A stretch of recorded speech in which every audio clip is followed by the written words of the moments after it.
The day I moved in with Uncle John and Aunt Maria, my life took a sharp turn.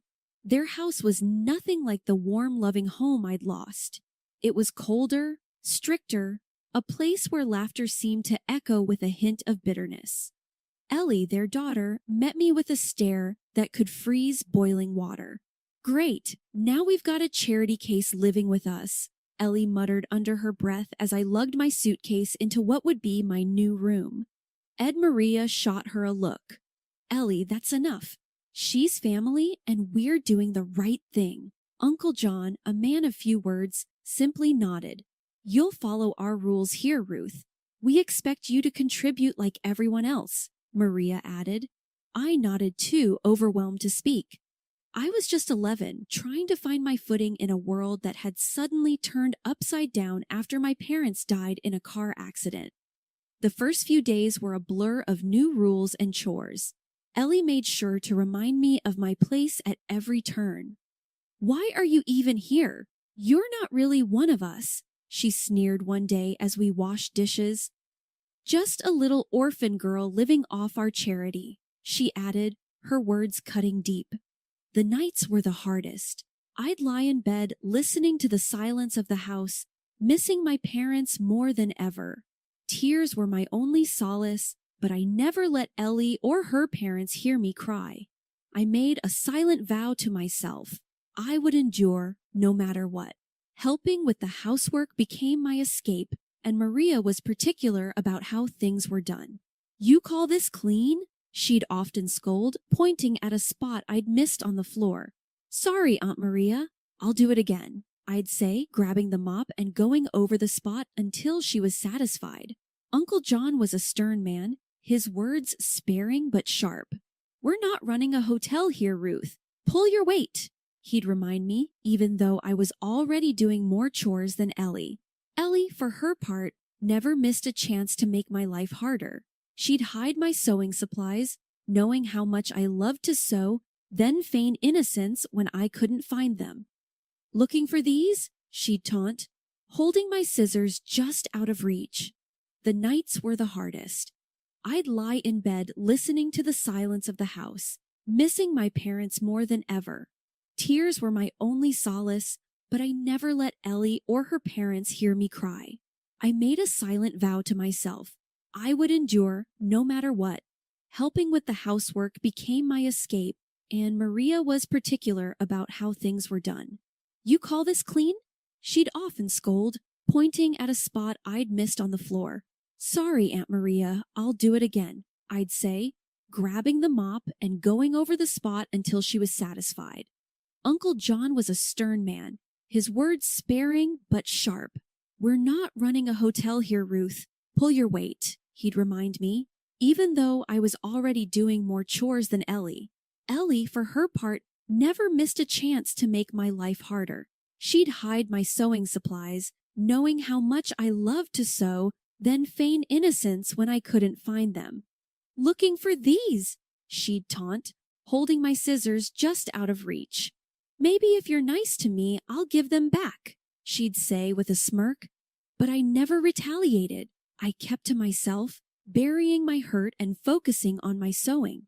It was my one joy, the thread that connected me to happier times with my parents. I started with doll clothes, moving on to alter whatever old clothes I could find.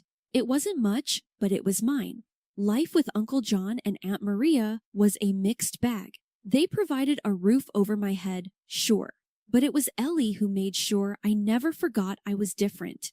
Amid the coldness and the chores, I found my escape in a corner of my room with a needle, thread, and old fabrics that whispered promises of transformation. One evening, as I was turning a faded curtain into a skirt, Ellie barged into my room without knocking. What are you doing with that old rag? She sneered, her eyes scanning my makeshift sewing station. Just making something new, I replied, keeping my focus on the fabric under my hands. I wasn't about to let her see how much her words stung. Encouraged by Kelly's reaction, I started spending every spare moment sewing. My room became a sanctuary filled with fabric scraps and dreams stitched into reality. Each piece I created was a step away from the identity Ellie and her parents imposed on me. One Saturday, as I was cutting into a dress that Aunt Maria had declared too old, Uncle John walked in. "What's all this?" he grumbled, surveying the mess of fabrics and patterns scattered around. "I'm making something new to wear," I said, trying to keep my voice steady under his scrutiny. "It seems like a waste of time," he muttered, picking up a piece of fabric and twisting it in his hands. "You should focus on your chores, not play dress up." His words were like a slap, dismissing not just my passion but my efforts to rise above my circumstances. Despite their disdain, I couldn't stop sewing. It became more than a hobby. It was my rebellion, my claim to an identity they couldn't touch. Each stitch was a word in the narrative I was writing for myself, one where I wasn't just the orphan niece, but Ruth, the girl who could create beauty from neglect. Things took a sharp turn after I hit 18.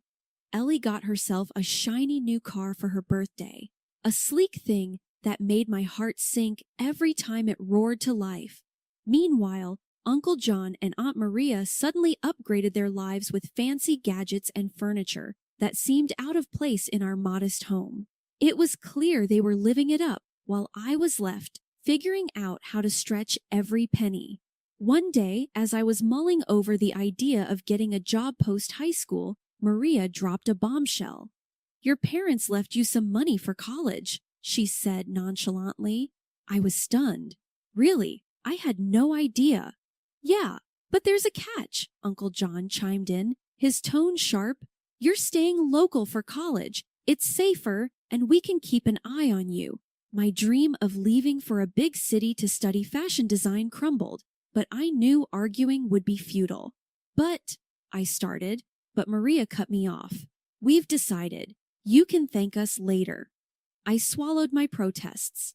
Arguing was pointless, so I enrolled in the local college, my dreams of fashion design barely hanging by a thread.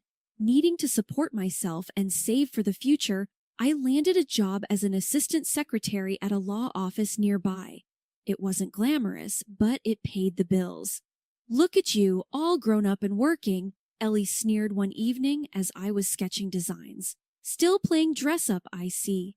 "Better than playing spoiled brat," I retorted without looking up. My patience with her was wearing thin. She huffed, clearly annoyed, and stormed out. I couldn't help but smile a little. For once, I had the last word. Despite the setbacks, I didn't give up on fashion. Every evening after work and classes, I'd dive into my world of sketches and fabrics, transforming Ellie's discarded clothes into pieces that felt like me. It was my rebellion, my way of holding on to the dream, even if it was stitched together from the leftovers of someone else's life. "Working late again, Ruth?" my coworker Mike asked one evening as he passed by my desk. "Yeah, got a project I'm passionate about," I replied, packing up my sketches discreetly. "Must be nice having something you love doing," he said, a hint of envy in his voice. "It is," I admitted, feeling a surge of pride. "It's not much, but it's mine." Walking home that night, I felt a mix of emotions. Frustration for sure, at the way my life was hemmed in by my guardian's decisions, but also determination. I might have been forced to stay local, but I wasn't going to let that define me or my future. The more time passed, the more I started to feel like I was living in a house of cards about to crumble at any moment. Uncle John and Aunt Maria, who once lived as modestly as monks, were suddenly splurging like lottery winners. First, it was Aunt Maria flaunting a fur coat so pricey it could have fed us for months. Then Uncle John brought home a TV so big you'd think we were running a cinema out of our living room. And Ellie, who never lifted a finger for work or study, was now flashing gadgets I'd only seen in glossy magazine ads. It didn't add up. I wasn't a genius at math, but even I knew our household budget couldn't magically stretch to cover luxury splurges. They were being dodgy about where all this cash was coming from, and it set my nerves on edge. One evening at dinner, with a new TV blaring some reality show in the background, I decided to poke the bear. So, where's all this new stuff coming from? Last I checked, we weren't hitting the jackpot every week, I said, trying to keep my voice light, but my words came out sharper than I intended. Aunt Maria shot me a look, her eyes narrowing. That's none of your business, young lady, she snapped, her tone icy. Uncle John, caught off guard, almost choked on his food, coughing as he managed to say, Well, I got a promotion at work. Yeah, that's it, a big one. Promotion, huh? I pressed, not buying it for a second. Must have been one heck of a jump to start throwing money around like this. Ellie, sensing tension, quickly chimed in with her usual snark. What's it to you, Ruth? Jealous much? Not all of us need to scrape by, you know. I clenched my fists under the table, feeling a mix of anger and confusion. Just curious is all. Seems weird, doesn't it?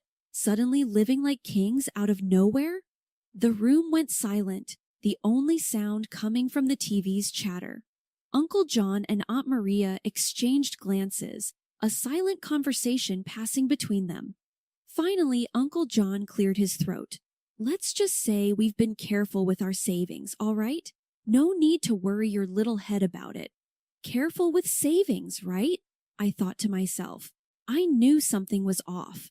The dots weren't connecting, and their answers were as flimsy as a house of cards in a windstorm.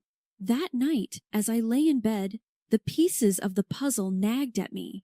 The fur coat, the TV, Ellie's gadgets, and the endless documents they had me sign, always with the excuse that it was for benefits or some other vague reason. I trusted them, never bothering to read what I was signing. But lying there, it hit me like a ton of bricks. Could those signatures of mine be the source of their sudden wealth? The deception swirling around my guardian's sudden wealth weighed heavily on me. But amidst the chaos, a sliver of light shone through. Tom. He worked part-time at the law office, a law student with a sharp mind and a kind heart. Our connection was immediate, a bond formed over shared dreams and the mundane realities of life. One afternoon, while organizing files, our hands brushed, sending a jolt of electricity through me. We locked eyes and he smiled. Ruth, you ever think about escaping this place? He asked, his voice low. All the time, I admitted, feeling a flush of warmth. But it feels like I'm stuck in quicksand. He nodded, understanding. Well, if you ever need a partner in crime, you know where to find me. It was a joke, but it sparked something between us. A flicker of rebellion against the constraints of our lives. Our secret rendezvous became the highlight of my days, stolen moments filled with laughter and dreams. But as our connection deepened, Aunt Maria grew suspicious. One evening, she cornered me in the kitchen. I've seen you sneaking around with that boy from the office. Don't think I haven't noticed, she hissed, her eyes boring into mine. I tried to keep my composure. Tom's just a friend, Aunt Maria. Nothing to worry about. A friend, huh? Don't play me for a fool, Ruth. You're not to see him again. It's for your own good, she snapped, her tone leaving no room for argument. I was stunned. You can't control who I see or what I feel. Tom's a good person. Aunt Maria's face hardened. I won't have you ruining your future for some boy. You'll thank me one day. I bit my tongue, anger and frustration boiling inside. It was clear she wouldn't listen. From that moment, Tom and I knew we had to meet in secret. Our love, a forbidden flame that refused to be extinguished. Looks like we're modern-day Romeo and Juliet, Tom joked one night as we huddled in the shadows of a park, far from prying eyes. I guess that makes Aunt Maria the villain in our story, I replied, trying to smile despite the bitterness in my heart. We'll find a way out of this, Ruth, together, Tom said, taking my hand. His determination was comforting, a beacon of hope in the darkness. But our secret meetings couldn't go unnoticed forever. Ellie, ever the spy, caught us one day and wasted no time in running back to Aunt Maria and Uncle John. The confrontation that followed was explosive. You're grounded. No more job, no more college until you learn your place, Uncle John declared, his face red with anger. You can't do this. You're not my jailers, I shot back, defiant rising in me. Aunt Maria's laugh was cold and sharp. Oh, but we can, dear. You'll learn to obey, or you'll lose everything.